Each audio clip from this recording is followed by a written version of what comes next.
Blessed and baffled. Hello, we're blessed and baffled. I'm Abigail. I'm Lydia. Nice to see you again this week. I hope we've been keeping you interested in some of our topics so far. The topic that we are looking at today was, Who is Jesus? who is this guy? Who's this dude? Who is this dude? Some say he was a Jewish teacher, the Son of God, a model of compassion perhaps. Who did you think that Jesus was?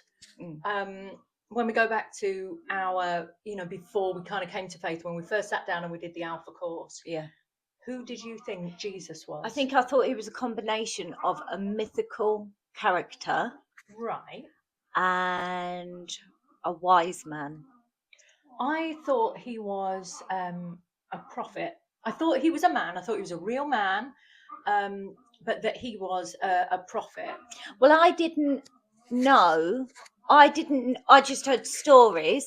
I didn't know the actual facts and the actual proof, evidence, to show that Jesus really was a man and he really did live, and all of that. I think what was in question for me wasn't that he was alive and that he was a man, because I guess we know that has been proved.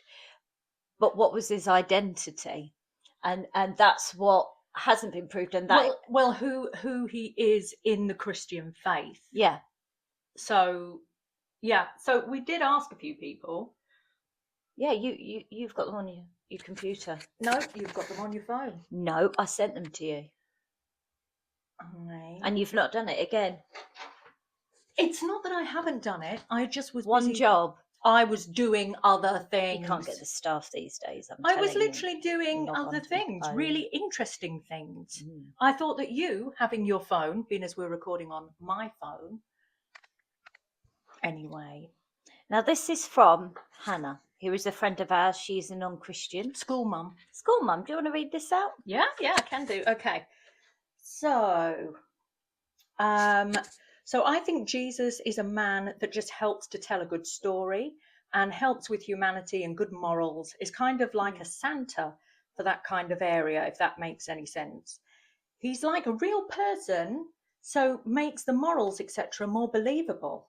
I love the church for the regard of community and the teachings of the stories that the stories give you, but I don't really know why I believe with regards to God, Christ and Jesus and all of that sort of stuff. I do go to church, but only for my duty, really, such as parades for scouts and weddings and funerals. I don't know what to believe, but when you make it factual, you make me think maybe. See, it's interesting. Those that are non-Christians or non-believers, you don't realise actually how much faith. It's not until somebody sends me a message and they go, oh, no, I'm not a Christian, I don't have any faith and I don't believe. And then they answer a question like that with faith. There's faith in it. Yeah, there is. Because she believed that he was a person. She believed in his morals. She attends church because of her duty. She got married in a church. There's something that runs through our soul called the Holy Spirit. And he leads you to these places. Yeah, I think there's something in all of us, and also something that wants to believe. So I think that was a real thing for me. Like I wanted to believe. Yeah, because we've referred to that before, where we've said, a lot of people think that Jesus is like Santa or God and the Holy Spirit, and he's sort of put into the same stories like fairy tales. So we are here today to give you some of the factual evidence that we've learned so far, because it really helped with our understanding about who Jesus actually was as a person. It was actually that mind-blowing moment where your jaw hits the floor and you go, this is real. Yeah. This is real. This was a real person. There is no doubt at all through many scholars and archaeologists and historians that Jesus existed. Yes. But again, it's his identity. Okay, so I've got a few little tidbits for you here. So most historians consider the following to be well supported. Are you ready? Go on. Jesus was born sometime between about 6 and 4 BCE. likely because the traditional calendar was calculated later. So that's why Right. it's not quite exact. He grew up in Nazareth in the region of Galilee. He was baptized by John the Baptist. Now that is something that historians have found to be a factual truth, Right. right? Which is an important thing because John the Baptist is a really important figure in the stories. And he was a real person also. Yes. So he became an itinerant preacher, teaching about the kingdom of God and attracting followers. So historians all believe that one. Mm-hmm. He was known for teaching through parables, which are stories and rhymes, and for challenging some religious and social norms of his day.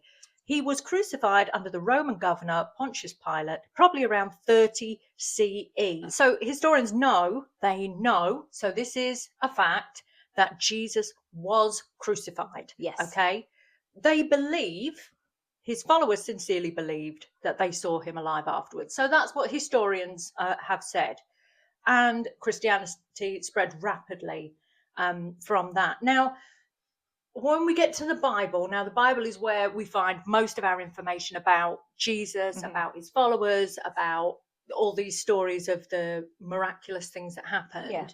So I've got it here because I've just bullet pointed on my laptop that the documents, so the documents being like the stories, the parables, the eyewitness accounts. Statements or? Well, it's documents. Historians have called it the documents. Right, okay. So that's sort of statements and parchments and whatever they gathered. And yeah. So the documents were written relatively close to the events. so right? it was within, it wasn't decades, like 500 years with the Bible. It was within 20 years, wasn't it? 20 years, yeah, was the first lot. So the documents were written relatively close to the events, compared with many ancient biographies. So if you think you've got ancient biographies about China, you've got ancient biographies about the Vikings, about, I don't know, all these ancient people, Egyptians, really, really old ancient people. The really old people. Anyway, so these were written like 20 years after Jesus had died. So this is people that knew Jesus, that had met him. They had physically seen things that had gone on. These are eyewitness accounts. That was still alive when this was written. That were still... Abigail, how can they not be alive when it was written if they're the ones that are writing it? No, the eyewitness accounts, I meant. Didn't the eyewitnesses write their eyewitness accounts? Yeah, but if you wanted to re-question them 20 years later, they were still alive. Just saying. All right. Nice save. Anyway, so these people were alive and well, and they had all their thoughts of what had happened, and all these documents were written relatively close to the events.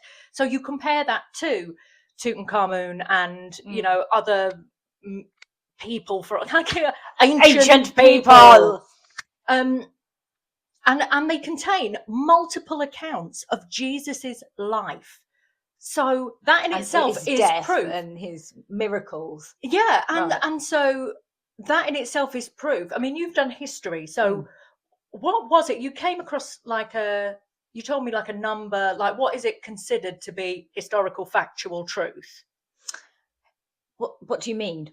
So for something to be considered to be a historical fact, within how much time has it got to have been that they've written it?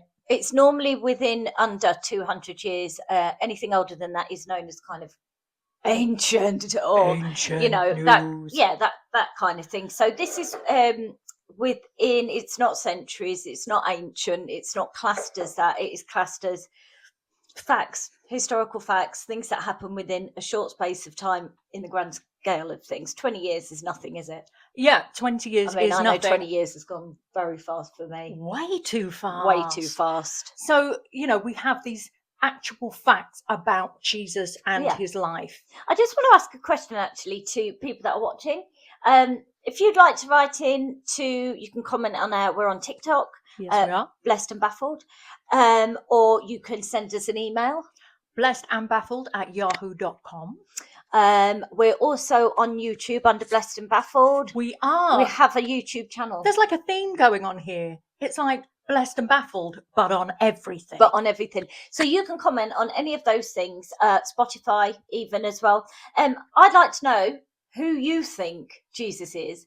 What are your thoughts and opinions on who he was? And also, what did you think before you came to faith, if you are a person of faith? What was your opinion of him before that? So obviously I've come up with the wise man and a mythical figure. But what did you think? Well, like I said before, I thought that he was a preacher, but I didn't think like son of God. I thought he might have been a doctor, like the first ever doctor. I don't know. What the hell? That's not who he was. No, that wasn't him. Yeah, I thought that he was some kind of a preacher, but I didn't think the son of God, because in my mind I was thinking God is just, is it a great big spirit in the sky? A big man with a beard in the clouds. Yeah, and then how does he have a child? I'm not even drinking tea this time. I'm choking on the Holy Spirit. Do you need the Heimlich? Oh, I'm qualified in God. He made me choke. Because we called him the big man with a beard in the sky. Exactly, clearly not. Very offensive. Where was we? You was about to read some proof. We all want to see the proof. Okay, so one of the earliest sources in First Epistle. Okay. The first epistle. How with the weather? First epistle to the Corinthians, written by Paul the Apostle around 20 to 25 years after Jesus' death. Not long. Not long at all. So in 1 Corinthians, Paul lists several appearances of Jesus. So this is where Jesus had risen from the dead. It's the one thing that I really struggled to get my head around, because it's so, like, it's impossible, right? Like, that can't happen. How can you physically see, like, it's not even a ghost? Or I also thought, is it someone that looks like Jesus? Yeah. Because they all, I mean, I don't want to say they all went look through the same. necromancy, did some witch doctor do a bit of... Oh, I don't know. I don't even think I went that far, but I just thought they all look the same then, like long beards, brown hair, robes. So anyway, but Paul has listed several appearances. So these are eyewitness accounts after Jesus has risen from the dead, him. So you've got Peter. So he appeared to Peter. Now you might think, well, that's Peter. Of course he's going to say that. He's going to say it's Peter. He's going to say that. It's just Peter. Yeah. To the 12, which was the group of apostles. Again, maybe, did they all come up with that? Like a story to make him seem godly? Like, oh, we've seen Jesus, you didn't actually kill him. Do you know what I mean? That was another thing. That was another... No, we're going to get to that in a minute. You know where I'm going, don't you? Because we're intertwined. I've got it written down and you're not taking that one. Fine. Okay, but he appeared to more than 500 people, men and women, at one time, adding that most of whom are still alive when he wrote. So Paul was saying that most of the people that were there are still alive today when I'm writing this. Yeah. So and they were eyewitnesses on, you know. They were eyewitnesses to Jesus, you know, within this group of more than 500 people. So to me, when Paul is saying most of whom, and I quote, most of whom are still alive. Now, in my opinion, he said that because if anybody wanted to challenge him... That's what I was saying earlier. They could go back to the eyewitness that's still alive. Yeah, go back to all these other people that were there with me and ask them themselves. Yeah. So Paul's not going to be able to lie about it and say, oh, it was probably about 500 people. If then these people are still alive, that you could go, all right then. I'm going to go ask that person. Like Janice. Yeah, all right, Janice. Did you see Jesus? And what did he say? And and then you could go to somebody else who didn't even know Janice, you know. Not even connected. Pauline, so those, did you? You know, so you could go on and on and on. So that in itself is real kind of... That's a lot of people, a lot of eyewitnesses, a lot of people saying the exact same story. Yeah. That really don't have anything to do with each other also. Yeah, yeah. Okay, so he appeared to James as well. We've got the apostles. Finally, to Paul himself in a later visionary encounter. So whether that was more like a spirit, ghost, I don't know. I don't know what you guys believe. Okay, so the 4 Gospels also describe appearances, including to Mary Magdalene, other women who visited the tomb. Now, our vicar, Rev B, who is also on TikTok, so give her a follow at Rev B. She made a really good point, because she said that obviously women back then didn't have as much clout, as much, in no way did they. No, as men did back then.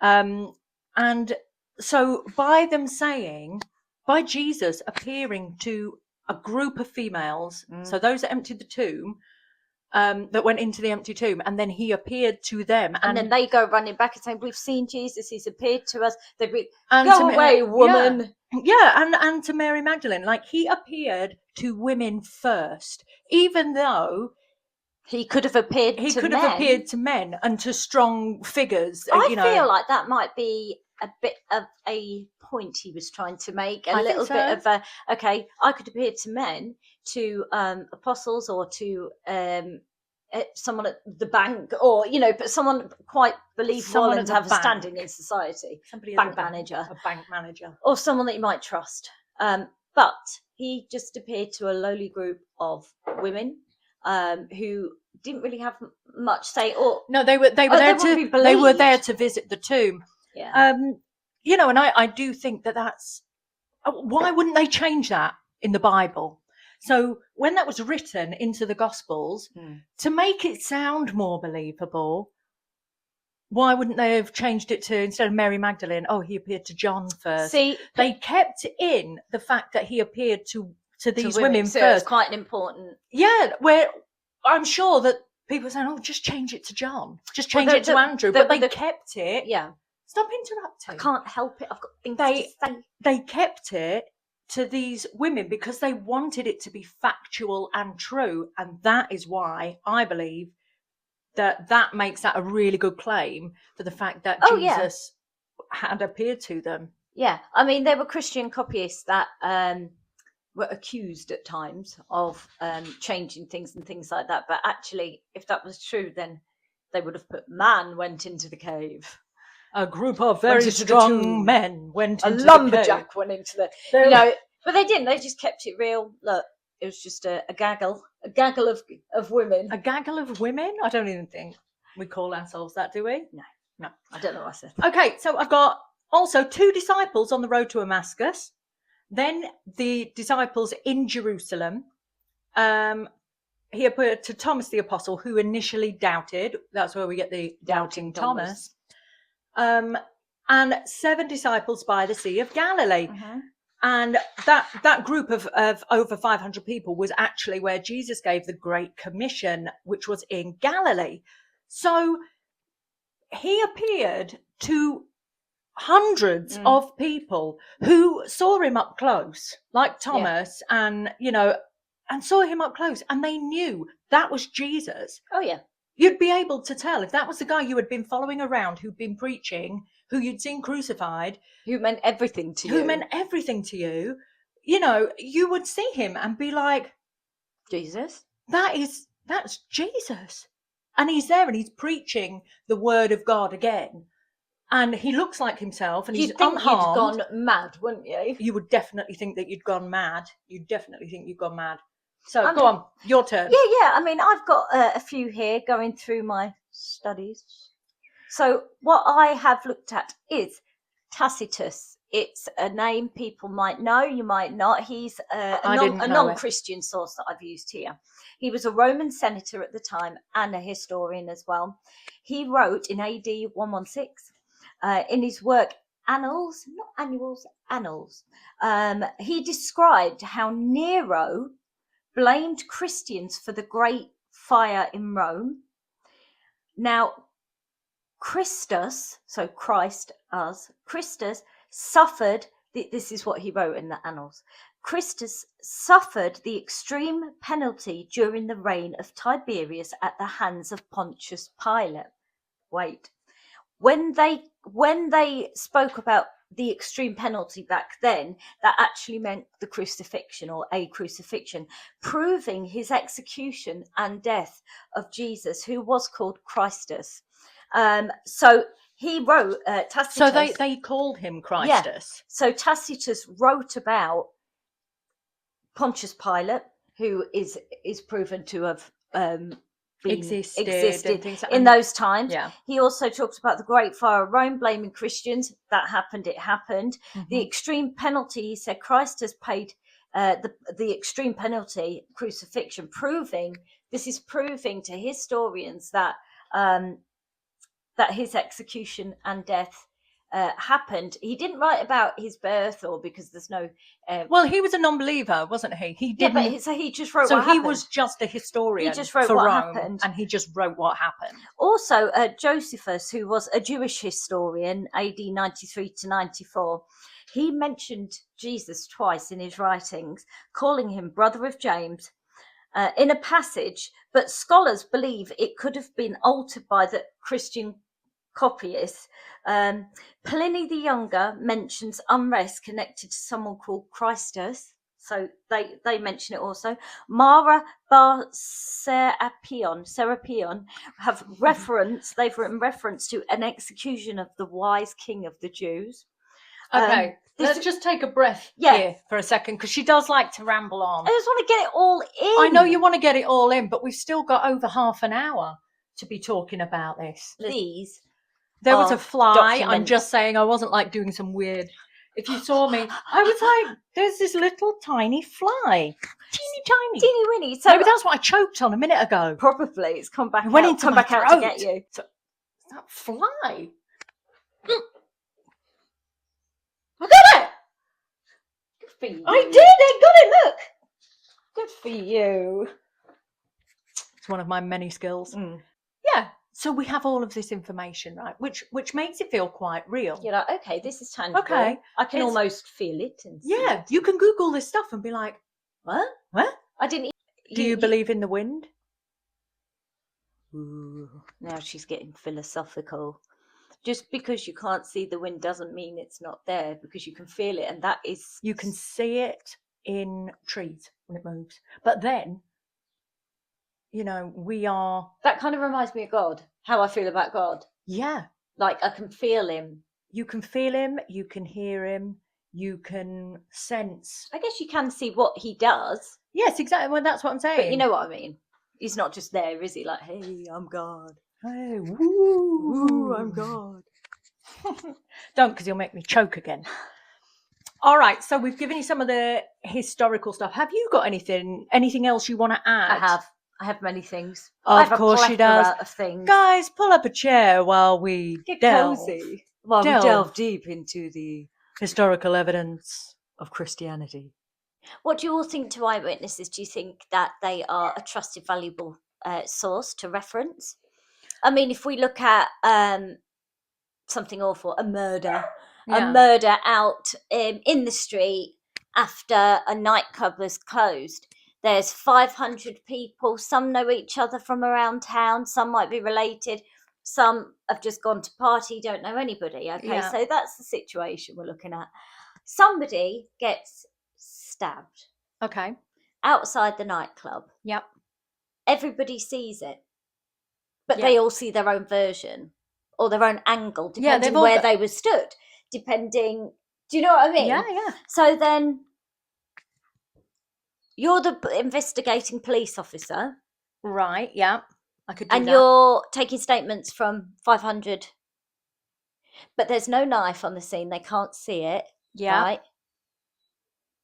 So, and the person who did it, nobody knows who he was, and he disappeared into thin air. Yeah. So then, are those eyewitnesses classed as trusted and reliable sources, or are they all liars? Even though they don't know each other, or is it? Oh, the words just left me. Oh, menopause, kill me. So it's you know, when one person says something and then it carries on, and then everybody starts Chinese doing it. whispers. Not Chinese whispers. Like oh my God, you would know this. Come on. Help me out here. It's definitely Chinese whispers. No, it's like, if one person starts running because somebody shouts something, danger, and then Yeah. everybody no. Gang mentality. I'm going back to the nightclub. If you were the investigating officer, there is no suspect and there is no weapon, but there's a person laying on the floor of 500 people saying different things, but the same. Yeah, the same, but just Differently. slightly different angles or How whatever. would you see those witnesses and the event? Well, you would have to say that it was true, wouldn't you? You would have to say that was true. What would you say? Would you say that was true, or would you be, or as the investigating officer, put yourself in that position, would you then be saying that these people are lying, or it's not true, or what would you say? Let me put it back to you guys. Get in touch using our various different commenting boxes and whatever. Go on. What else was there? Because you were still going. This is the bit I actually like. This is tangible, touchable, seeable proof even to this day. The Pilot Stone. This is cool. Oh, I love the Pilot Stone. I think there's been something on Netflix or Prime, something like that, and it was it was on National Geographic. If you get a chance, have a look. National Geographic, and it's something about the hidden treasures of the Bible. Yeah, something like that, and they do come up with like points about like the Pilot Stone. I'd love to watch that. You should watch it. We'll watch it later. I might. Actually, we're having a sleepover tomorrow night with the kids. We could watch it then. We'll watch it then. We're going to watch it then. So the Pilot Stone confirms that Pontius Pilate as governor. It confirmed that, which is weird because that takes at the time of Jesus. Yeah, the time, which coincides with the evidence that we gave before about when Tiberius ruled and Christus was crucified because of Pontius Pilate ordering it. So that proves again Christ's death to be true because Pontius Pilate has been proven to be true also, as well as different accounts from Tacitus to say blah blah blah. Yeah. So it all starts to come in. It all starts to add up. Also, an ossuary. Ossuary. An ossuary. I guess it's just like a. What's an ossuary? How do you spell it? Yeah. Yeah. Can tell we've got young children. Oh yeah. An ossuary is a container usually made of stone used to hold a person's bones after the body is decomposed. Oh, this is even better then. They were commonly used by many Jewish families in Judea from about 20 BC to AD 70, around the time of Jesus. This makes this so much more interesting and compelling. Really? Yes. Oh my god. Oh my god. Oh my god. Oh my god. An ossuary. Yep. Containing those things. Yeah. Of the high priest. Caiaphas. The high priest Caiaphas, who was mentioned a lot in the Bible and who came to Jesus and different things like that. So read that part about him. Who was Caiaphas? How do you spell that? C-A-I. Yeah. A. Yeah. P-H-A-S. C-A-I-A. P-H-A-S. A-S. I just want to clarify I who know. Caiaphas was. So full name Joseph Caiaphas was the Jewish high priest in Jerusalem from approximately AD 18 to AD 36. He was best known as being connected to Jesus's trial and is mentioned in all 4 of the Gospels. Right. So he was the high priest during Jesus's ministry and crucifixion. He was a leading member of the Jewish ruling council, the Sanhedrin. He was appointed by the Roman governor because Judea was under Roman rule at that time. So the proof that he had a lot to do with the trial and things like that as well. Again. Oh, so Caiaphas actually questioned Jesus before the members of the Sanhedrin. Is that what you were just saying? Yeah, he came to him and yeah, but he questioned him before the members of the Sanhedrin. So they were all there. And he brought witnesses against Jesus, and Caiaphas asked Jesus directly whether he was the Messiah, the Son of God, And when Jesus answered, Caiaphas accused him of blasphemy and declared there was no need for further witness. So Caiaphas was like the big high priest that Yeah. basically condemned Jesus to death. One of. But obviously we know he was a real guy because we found his bones. His bones, his ossuary. His ossuary, that's insane. Oh, this is interesting. Go on. This is interesting. Scholars who believe in Jesus and God after studying. So these are people of high intelligence. They're scholars, they're astrophysicists and all that. And they went their whole lives with being a non-Christian. And then they decided to disprove it or look into it. Well, it's one of the biggest and things, isn't it? They couldn't say this isn't real.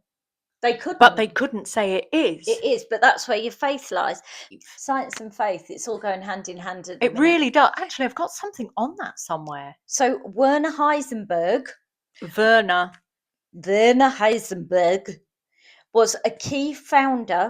was one of the key founders of quantum mechanics. So this guy is out of this world. Yeah. And he said the first gulp from the glass of natural sciences will turn you into an atheist. Mm-hmm. But at the bottom of the glass, God is waiting for you. Wow. That's profound, isn't it? Massively profound. And this is one of the greatest minds we've ever seen. So just taking those first sips of science, when you first delve into something, will turn you into an atheist. Like, oh, it's proving this, it's proving that. If you keep going and looking into it and actually learning, and the feelings that you get it's not just in the head, the heart feelings. You will find God is waiting for you at the bottom. I love that. I love that. So a very famous guy, C.S. Lewis, we all know him. He was an atheist when he was younger. Yeah. And he quoted that the Gospels are as reliable accounts of... Oh, wait. What? What have you written? Oh, okay. The Gospels as reliable accounts, philosophy, history, and reading. So he did all of those things, right? And he said that the Gospels are reliable accounts and that the universe is more than just chance, and that he was surprised by joy when he discovered and realized through philosophy, history, and reading that actually the Gospels were factual, number one, and that the universe is more than chance. That was in 1931. Then you have John Lennox, who was a famous mathematician.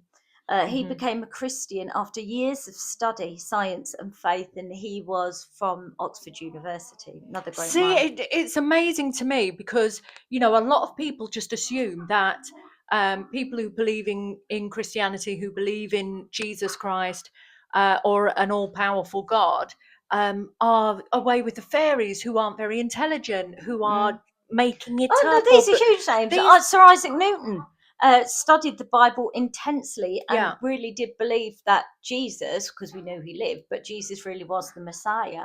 Even people like Francis Collins, he was the former head of the National Institutes of Health and a geneticist, and he went into it, started to study into it, and was just like, this is just too much, like, this is real. And he became Christian. A Christian, yeah.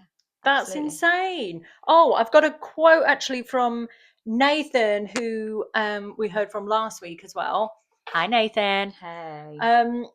So Nathan has said about Pascal, the mathematician, who was the pioneer of probability and actually helped to create calculators and things like that. Oh, that's cool. I know, so cool. I wonder why they're not called Pascals instead of calculators. I think it's because calculators, it's a lot harder to say than Pascals. I'm just going to get my Pascal. Can you get your Pascals out, please? Do you have a Pascal? Do you have a Pascal? Anyway, Pascal, mathematician, pioneer of probability. Now, there's something, if you Google it, it is called Pascal's wager. Now, he was not a deeply religious man, but he is quoted as saying, if God exists and you believe, you gain everything. Yeah. If God exists and you reject him, you lose everything. If God doesn't exist, the belief has cost you relatively little. Jesus fulfilled many prophecies which are found in the Old Testament. So this again is leaning towards that Jesus is the Son of God. And this is before, for those who don't know, this is before Jesus even existed. This is how many years? So like this is centuries. Centuries before he existed. So shut up with the this is. It's like Notre Dame stuff, this. So he fulfilled many prophecies that were found in the Old Testament. Now, before I was, found in faith, I thought that the Old Testament and New Testament were kind of written like one after the other.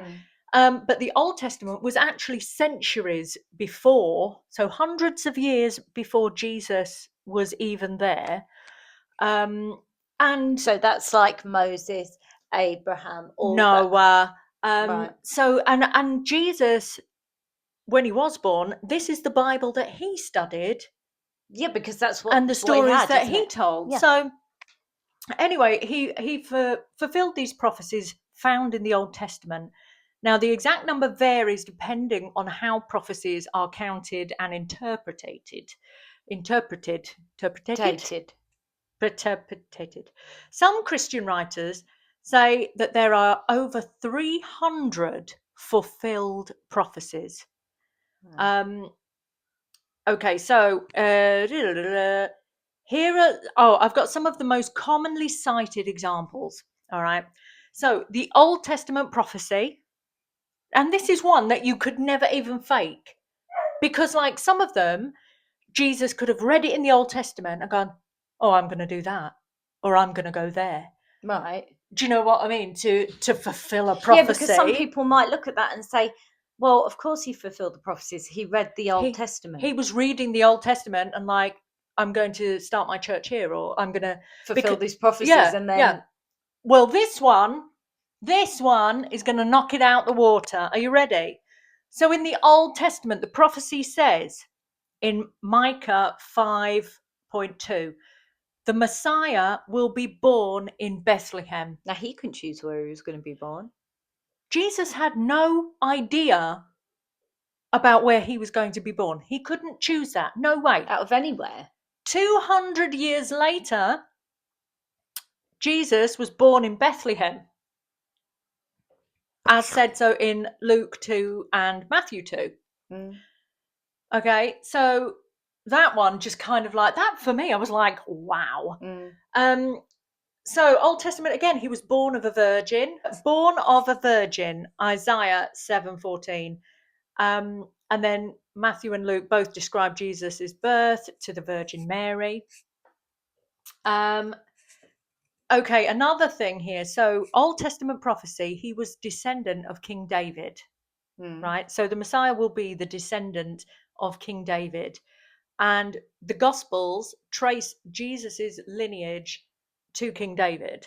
Okay, and you can actually follow the family tree back to King David. And this is centuries written before. Yes, so we're talking like 200 years. Yeah, no, that one's good. I'll give you that one. All right, he will be a prophet like Moses, and Jesus is presented as the promised prophet.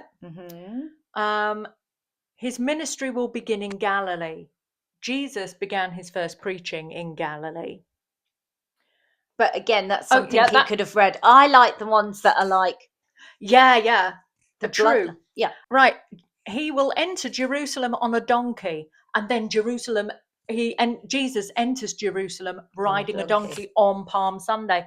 Now, that is something he could have read in order to fulfill a prophecy. Like, I need a donkey. However, this next one, wait for it, he could not have made this one. He couldn't have made this one up. In Zechariah 11:12-13 in the Old Testament, it says, he will be betrayed for 30 pieces of silver. In the New Testament, Judas Iscariot receives 30 silver coins when he betrays Jesus. That is so precise.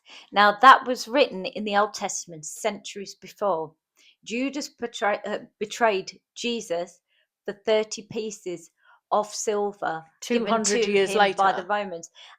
I mean, that is absolutely, that is He could never, unequivocal. Jesus could not have read that in the Old Testament and thought, I know, I'm going to, I don't know. How I'm would going to he tell have a Roman organised that? Yes, he couldn't have organised He couldn't it, is have the point. organised that. But it's very precise, isn't it? It could have been gold, it could have been diamonds, it could have been Anything. silk, It could have perfume. been 28 pieces. Why 30 it was pieces of silver, and that he was going to be betrayed, and that is exactly what happened. That is a no-brainer, guys. So he will be silent before his accusers. That was written in the Old Testament. And if you read in the New Testament, when Jesus is arrested, he remains largely silent during his trial. But Silent before his accusers. He could have planned that one. Okay, how about this? In Psalm 22:16, his hands and feet will be pierced. Right? So this is written 200 or so years before Jesus is around, and crucifixions didn't exist back then. No. So why would they think his hands and feet would be pierced? How would they know? And what did that look like in their minds? Because then, obviously, Jesus is crucified and pierced through his hands and through his feet. That is a no-brainer as well. There's no way. There's no way. This one again, this is another like ball out of park, people. So in the Old Testament, in Psalm 22:18, it says, soldiers will cast lots for his clothing. So that soldiers will like bargain off his clothing and things and buy his, for lots. Soldiers cast lots for his clothing. Now, when Jesus is crucified and put on the cross, Roman soldiers cast lots for Jesus's garments. It was written, those exact words. You can't deny. Soldiers cast lots for his clothing. And then in the New Testament, 200 years later, Roman soldiers cast lots for Jesus's garments. Even he couldn't have planned that. A non-Christian cannot deny the facts of prophecies. Some of them, yes, we can go, but that can't. It is unequivocal. You can't deny that. For people like us, when we first, stepped into exploring faith, and we were umming and ahhing and maybe. But then on those big ones. There was these big ones that came up, for me and Abigail, it was like just an absolute jaw-dropping moment, wasn't it? That can't be denied. It cannot be denied. In the Old Testament, he was given vinegar to drink. And then in the New Testament, so when Jesus was crucified, he was offered sour wine on the cross. So one of the most important passages for Christians is Isaiah 53, written centuries before Jesus. It says, the servant of the world, so they don't know who that is yet, but the servant of the world will be rejected by the people, suffer for the sins of others, be pierced for our transgressions, be silent before his accusers, die with the wicked. Now, Jesus was crucified he had two thieves either side, two criminals. So die with the wicked, yeah. So he died with the wicked, but be buried with the rich. And he was buried in Joseph's tomb, and Joseph was a rich Jewish man. And again, you can Google that one as well. And he was put in Joseph's tomb. Right. And so all of those things kind of prove to me that he is the Son of God. Because he fulfilled all them prophecies from 200 years before. And he fulfilled them, many of which were completely out of his control, that he could not have manipulated in any way. Jesus said about himself, I am the Messiah. These are all things that he said that were written down. I am the Messiah. I who speak to you am he. That's John 4:26. I and the Father are one. That's John 10:30. Before Abraham was, I am. And that is John 8:58. So I am the way, the truth, the life. No one comes to the Father except through me. John 14:6. I like that one. I am the resurrection and the life. said before Lazarus, the friend that he actually resurrected from death, and that is in John 11-25. He actually describes himself as the bread of life, the light of the world. I am the door, I am the true vine, and I am the good shepherd. Yeah. You know, at the end of the day, There's if he something was real, if he was the Messiah, Yeah. not just Jesus, the guy, if he was the Messiah and he was real, it changes everything because it's eternal life. Yeah. So it would change everything. It should change everything. Now, there was will. one that you said here. Jesus says, before Abraham, Which was the guy that talked to God, actually God in the burning bush. yeah, Yeah. Moses spoke to. Yes, sorry, Moses. Right. So before Abraham was I am. Now, Moses, in the Old Testament, when Moses was talking to the burning bush, he was talking to God, right? And when asked what his name was, God said, I am. I am. I am. And so when Jesus says, before Abraham was I am, he is basically, he's saying the same thing that God had said to him. Me and Abigail have, discussed whether his name was actually Eam. I am. Eam. Ian. So maybe God's name is Eam. Ian. That's what he's trying like Ian Beale. Yeah. Oh, do you want me to read out some of what people have kind of... So I asked a few people who was Jesus. And who they thought Jesus was. Yeah. And there's some really good ones. And actually, again, it really kind of makes me look at these messages of non-believers and think, okay, there's faith in that. I can see faith in it. Okay. So this is from Michelle. She says, "Hi, Michelle. Hi, shout out to Michelle. I think he was a real man who lived. He helped people and his followers loved him. But I think the stories about his life were exaggerated from the real truth. But I can't say what is fact or fiction. The Bible was written around 500 years after he died." Wrong. Sorry, Michelle. Wrong. You got your facts wrong, mate. So the stories had time to change. But I believe he brought a religion to people that made them feel good and helped them, and they loved him. The idea of him gives hope, peace, and comfort. Yeah, I mean, and I totally agree with Michelle. That is exactly where I was, Michelle, before I then did this Alpha course. And not just that, but I did the 365 training. I've done plenty of others with Rev B. Like, she's always doing different courses. It's wonderful. And things like, the Bible was written 500 years after Jesus. It wasn't. We've just nailed a few of them. It started 20 years after Jesus died. Not long. So not long. That's not long, Shell, is not it? Long. Not I've long, got a couple Shell. more that are quite fun, actually. This one's from Kiki. Yeah. So who do you think he was then from me? A man. Thanks, Kiki. Thank you very much, Kiki. From Caroline. A carpenter, healer, son of God, ordinary man, ? There's faith in there. I can feel the faith in that one. From Christopher Deakin. So who do you think Jesus was? Dunno, never met the bloke. Thanks, Chris.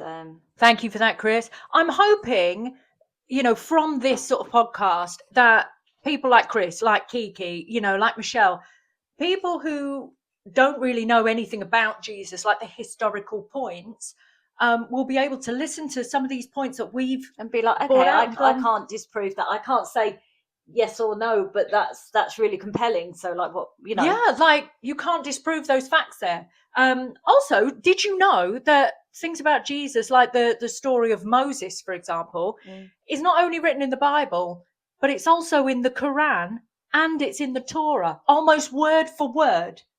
So Muslims are learning about Moses. Oh, yeah. And the Jewish people are learning about Moses. It's funny. So it's in all three of them religious texts refer to Moses. Walter actually said something on that. Oh, did he? Walter. It depends who you're asking. A Christian would say Jesus is the Son of God, Lord and Saviour. A Muslim would say Jesus was a prophet. Someone who doesn't believe might say Jesus was a historical teacher or may not have existed. Yeah, so, but Jesus is still being discussed in all Oh, yeah. three of those religious texts. Yeah. So I tell you what I'm going to do right now. I'm going to take you through the deaths of the apostles. This breaks my heart. It's awful to think of, Because these right? were real people. These are historical people that lived. Yeah. Okay, so we It's not start off, nice. we've got Peter.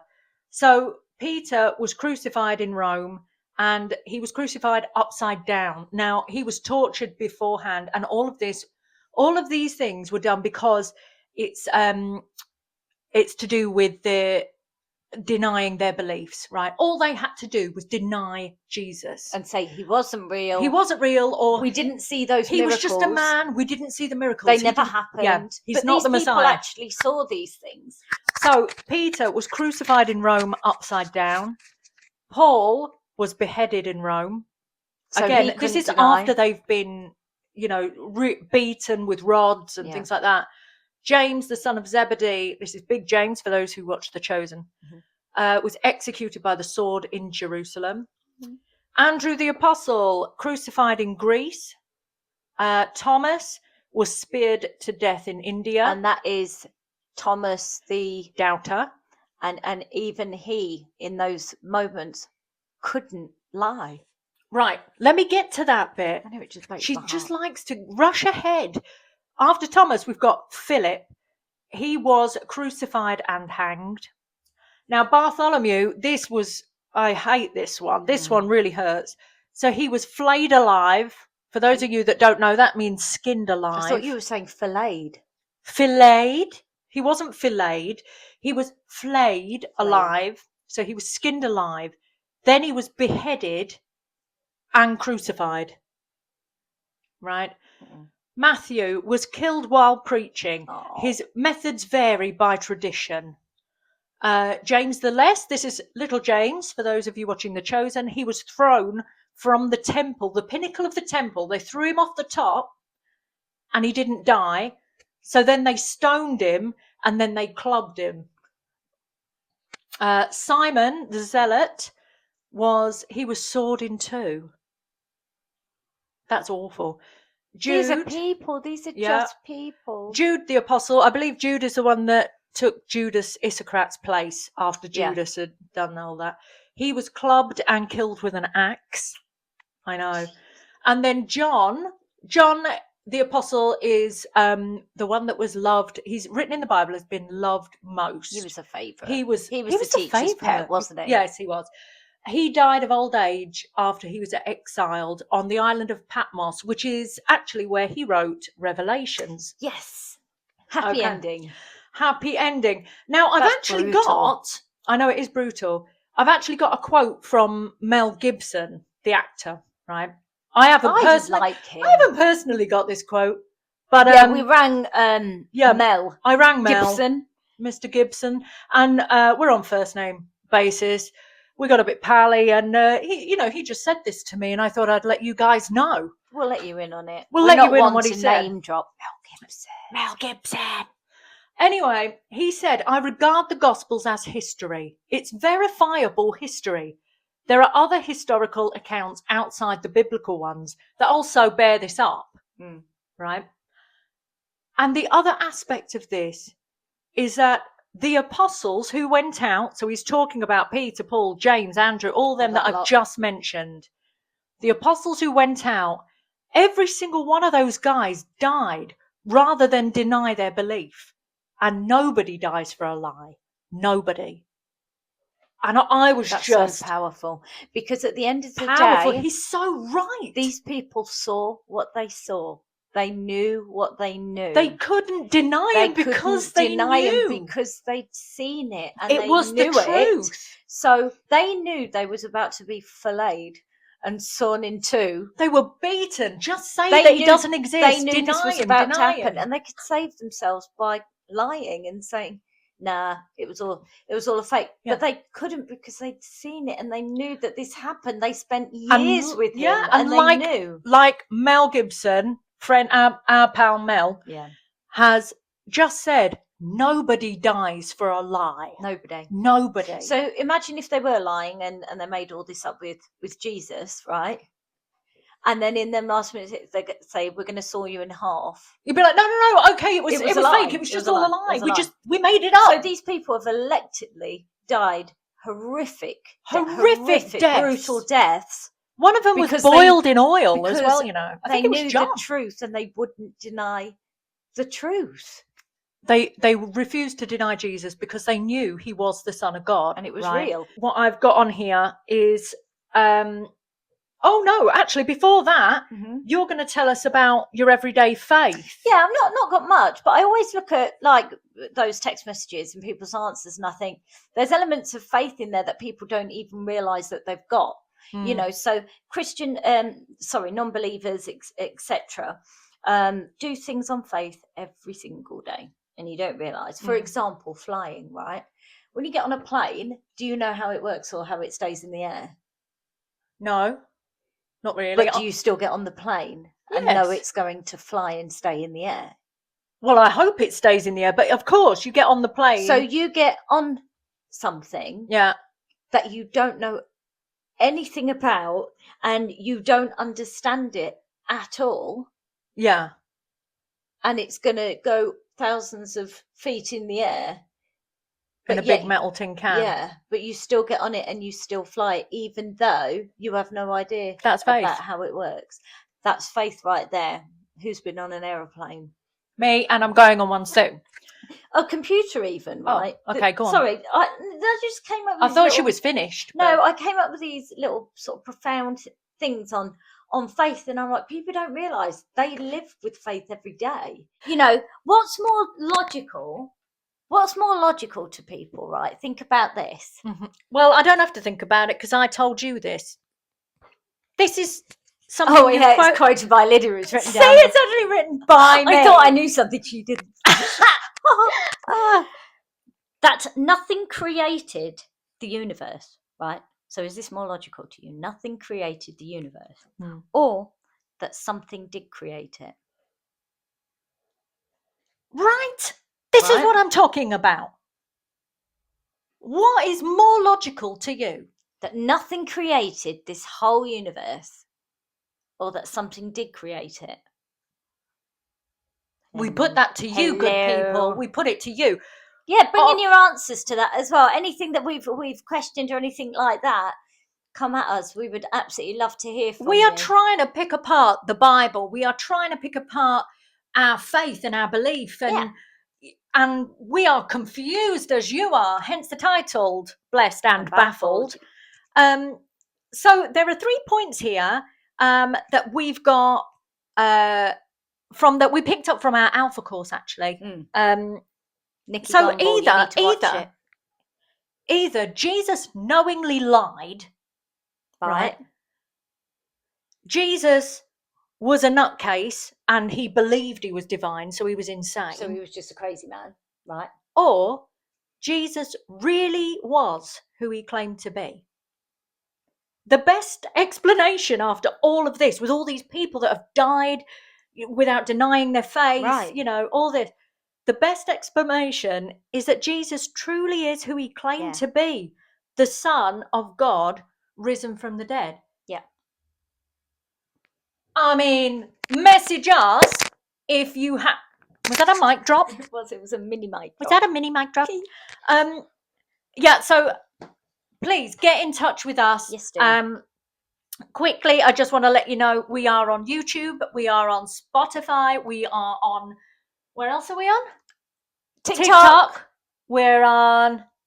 We send, I know, just for our friends and things because they're Audible private, as well. but we do send links on to our Facebook and things like that, but you won't see that. So send us an email at blessedandbaffled@yahoo.com. Or just comment on the thing. Comment. Let us know. Just underneath them. I just want to finish with a short prayer, if you wouldn't mind. Whenever you're ready, Abigail. No, I'm just... She's so underprepared. Lord Jesus Christ, be with all who listen and watch. Give us ears to hear hearts to understand, and courage to follow you. May your peace rest upon us all. Amen. Amen. Amen. Thank you so much for watching, guys. We have been blessed and baffled.